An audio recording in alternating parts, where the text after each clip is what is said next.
Halo guys, welcome back to my channel. Apa kabar dengan kalian semua? Semoga kalian sehat. Jadi di video kali ini aku mau sedikit bahas tentang beberapa hal. Yang pertama adalah pertandingan kemarin antara Timnas Indonesia melawan Timnas Jepang di kualifikasi Piala Dunia round 3. Nah, kemarin seperti kita lihat skor hasil pertandingannya, kita kalah dari Timnas Jepang dengan 4-0 dengan skor yang sangat jauh tentunya. Dan di pertandingan kemarin kita juga bisa lihat seberapa bagusnya dan kualitasnya pemain-pemain timnas Jepang dan juga secara tim mereka semuanya, gimana bermainnya, gimana kompaknya, terus gimana tenangnya mereka dengan membawa bola dan juga mendistribusi bola, dan mereka bermain sangat presisi tentunya. Dan kita bisa lihat dengan beberapa chance yang mereka create itu bisa membuatkan gol yang mereka cetak di pertandingan kemarin. Nah guys, yang aku mau bahas di video ini adalah tentang Timnas Indonesia, tentunya tentang tim kita. Dan salah satu pemain yang dua pertandingan berturut-turut tidak dipasang dan juga tidak dibawa oleh Coach Sintayong, karena mungkin taktiknya Coach Sintayong atau karena mungkin hal lain, aku juga nggak tahu. Tapi pemain ini adalah Eliano Reinders. Udah dua pertandingan berturut-turut saat lawan Cina dan juga lawan Jepang ini, Eliano kembali tidak dibawa, tidak dipasang juga, dan juga tidak masuk bangku cadangan. Ya, menurutku sendiri saat aku melihat hal ini di Cina, aku juga sangat kaget tentunya dengan yang satu formasi Coach Sintayong yang hampir berubah total. Terus habis itu Eliano nggak dibawa, itu juga aku kaget saat itu, bahkan di cadangan pun nggak. Nah terus keduanya yang kemarin aku juga kaget dan aku juga sedih tentunya. Nah kalau Eliano belum di starter itu aku bisa mengerti, karena ya mungkin dia harus adaptasi, masih harus adaptasi dengan tim, dengan permainan. Tapi ini dia sama sekali juga nggak dibawa oleh Coach Sintayong, di cadangan pun nggak ada. Dan ya aku juga menanyakan kenapa ya kok Eliano nggak dibawa, padahal kita tahu sendiri kualitasnya Eliano seperti apa. Dia adalah menurutku sendiri pemain yang paling versatile, paling kreatif di timnas Indonesia saat ini. Tapi yaitu dia belum ada kesempatan untuk bisa menunjukkan kualitasnya, karena di pertandingan pertama saat melawan Bahrain, saat dia debut di babak kedua, dia juga bermain beberapa menit saja. Dia bermain babak kedua kalau nggak salah. Di situ dia juga bermain di posisi yang biasanya dia nggak main di situ, yaitu back kanan. Walaupun di klubnya PEC Zwolle musim ini dia dipasang di sana, tapi kita juga tahu kalau Eliano bukan pemain fullback atau wingback. Dia adalah pemain yang kreatif, yang bisa membuat permainan lebih menarik tentunya dalam segi menyerang dan juga membagikan bola. Dan dia juga pemain yang haus gol.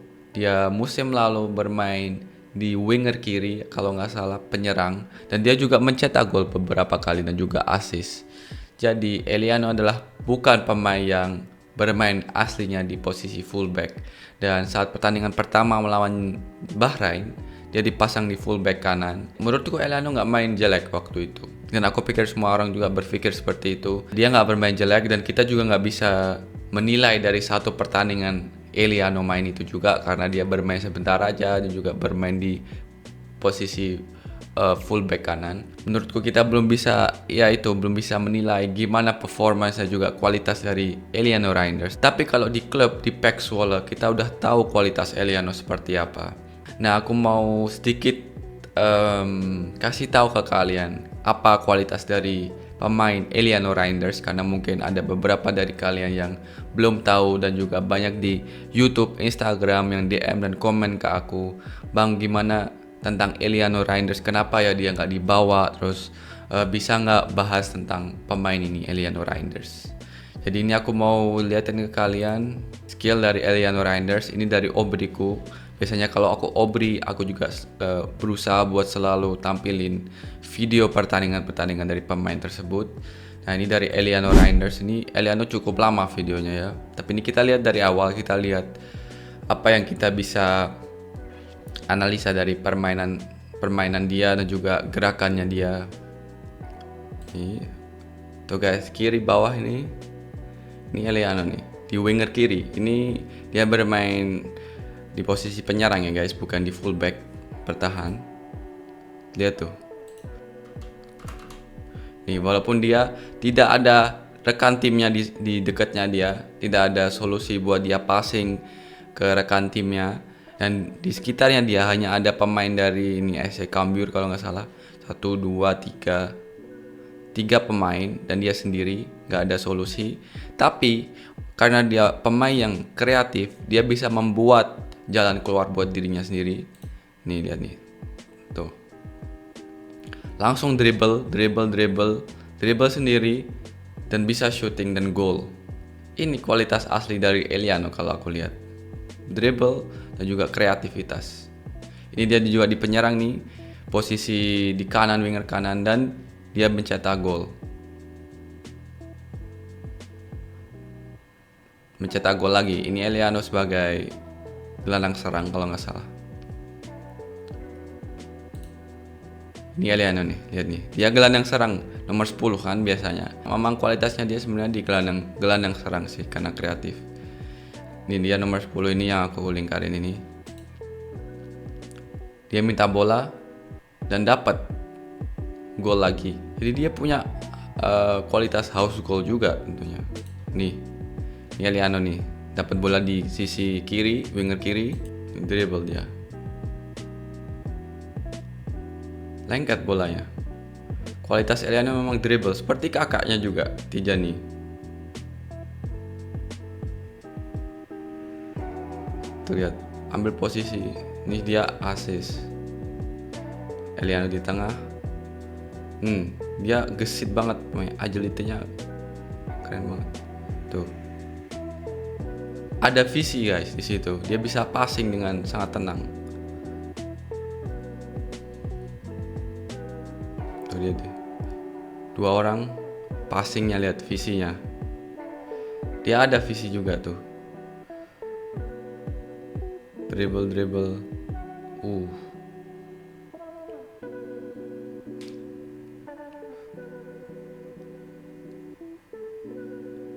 Lihat guys, dribblenya dia sangat-sangat berbahaya. Apalagi dia bermain di posisi 10 nih kayak sekarang nih.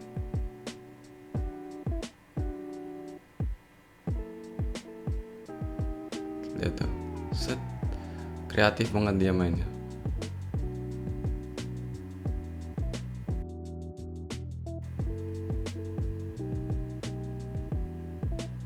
Passing visinya dia juga dapat. Dia kalau nggak main di winger kanan kiri, dia main di gelandang. Dan kreativitasnya itu loh guys, dia selalu menemukan ruang kosong atau minta bola ke ruang yang kosong. Jadi sangat membantu tentunya untuk menyerang. Tuh, ini dia di gelandang. Lihat tuh dribblenya guys, bisa sampai ke kotak penalti lawan dan shooting juga.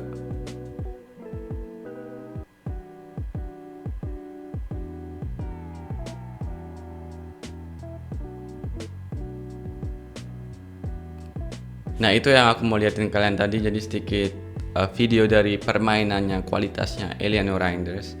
Dan ya dari video itu kalian juga bisa lihat dia adalah pemain benar-benar yang potensial di posisi penyerang, entah itu mau gelandang atau mau winger. Tapi kalau menurut aku sih dia lebih kreatif, lebih bagus di posisi gelandang serang nomor 10. Dia juga lebih house goal di situ dan bisa memberikan kontribusi menyerang dan juga pressing, kreativitas yang lebih banyak. Dan dari pertandingan kemarin lawan Jepang, kita juga bisa lihat kalau di posisi gelandang kita sangat kurang pemainnya. Kalau kita kan bermain dengan formasi 3-4-3, jadi otomatis di posisi gelandang yaitu di tengah cuma hanya ada 2 orang. Kadang mungkin juga ada pemain back tengah yang membantu tentunya, tapi itu nggak selalu.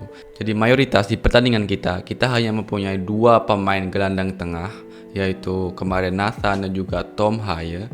Dan kita tahu kalau kualitas dari Tom Haye adalah passingnya dia, mendistribusi bola, ya umpan-umpan cantiknya, visinya dia. Tapi kalau Tom Haye disuruh juga selain itu untuk kerja keras dan juga untuk pressing full terus, ya kualitas dia yang visinya terus umpan cantiknya itu tentunya saja akan hilang. Karena dia harus pressing juga, dia harus kerja keras juga, dan itu bukan kualitas dari sosok Tom Haye seperti kita tahu. Dan kalau Nathan yang harus melakukan itu sendiri, itu juga nggak mungkin karena nggak bisa tentunya. Gelandang adalah posisi yang pemain-pemainnya harus bekerja sama 100%. Nggak bisa kita melakukan semuanya sendiri, karena kalau kita melakukan itu, permainan akan hancur, tentunya akan kacau. Jadi di posisi gelandang kemarin aku melihat kalau kita memiliki banyak ruang yang kosong tentunya, dan permainan kita nggak bisa jalan dari belakang ke tengah, habis itu ke depan itu nggak berjalan. Dan yang kita bisa andalin kemarin adalah long ball, direct ball. Selain itu kita susah untuk build up, untuk ball possession juga. Aku cuma melihat beberapa chance juga timnas Indonesia yang sangat potensial. Salah satunya dari Ragnar Oratmangun, waktu dia 1-1 dengan kiper, sayangan dia nggak mencetak gol. Dan itu pun juga dari umpan dari Tom Haye. Jadi itu kualitas Tom Haye, umpannya dia. Dan itu juga bukan dari permainan possession, itu benar-benar direct ball juga. Jadi ya seperti aku bilang, permainan timnas Indonesia kemarin itu seperti banyak ruang yang kosong di posisi gelandang tengah, dan itu adalah posisi yang paling penting tentunya agar permainan dari tim bisa berjalan. Karena di pertandingan kemarin kita bermain bertahan aja, dan di zona akhir juga ya aku juga nggak tahu ya gimana taktik dari Coach Sintayong. Cuma mungkin dia harus mencoba untuk bermain dengan formasi yang berbeda, dengan pemain gelandang yang lebih juga, supaya di lini tengah kita mendapatkan pemain yang lebih. Nah, mungkin kita bisa bermain dengan 4-3-3, itu juga bisa dengan 2 full back tengah, yaitu mungkin Jay Itzes dan juga Rizky Ridho, terus back kanan dan back kiri Kevin Dix dan Kelvin Verdong, dan di tengah yang membagikan bola Tom Haye tentunya dengan mungkin Ivar atau Nathan, dan yang nomor 10 bisa Eliano Reinders. Dan di 3 penyerang di depan ada Ragnar, Struijk, dan mungkin ada Yance Sayuri. Kemarin Yance juga bisa bermain dengan cukup bagus, kombinasi dengan Kevin Dix. Jadi mungkin Yance bisa di situ, atau Witan, atau Marcelino, atau mungkin yang lain. Nah, mungkin dengan formasi ini timnas bisa bermain lebih menyerang juga. Di lini tengah kita mendapatkan pemain ekstra yang ya bisa membuat permainan kita lebih mulus lagi, dan transisi dari defense ke offense bisa lebih lancar. Nah, aku berharap di pertandingan besok lawan Arab Saudi ya Coach Sintayong bisa memberi kesempatan buat Eliano, karena ya aku sangat sedih tentunya Eliano nggak main. Aku berharap tentunya Eliano bisa bermain lawan Arab Saudi besok. Tapi itu tentunya hak Sintayong, siapa yang akan bermain di pertandingan besok. Aku baca-baca juga di berita kemarin kalau Coach Sintayong bilang dari press conference itu, dia bilang kalau ya menurut dia Eliano masih belum baik. Nah, aku juga kurang tahu belum baik dari segi apa gitu kan. Belum baik dari segi permainannya atau adaptasinya atau apa gitu. Aku juga kurang ngerti ya apa yang dimaksud oleh Coach Sintayong. Kalau aku sendiri lihat dengan kualitas Eliano di lapangan, sangat kaget juga Coach Sintayong bilang seperti itu. Tapi ya kita juga nggak tahu apa yang dipikirin oleh Coach Sintayong. Jadi aku berharap beliau bisa memberikan kesempatan at least besok melawan Arab Saudi untuk bisa bermain di posisi aslinya, yaitu gelandang serang atau penyerang.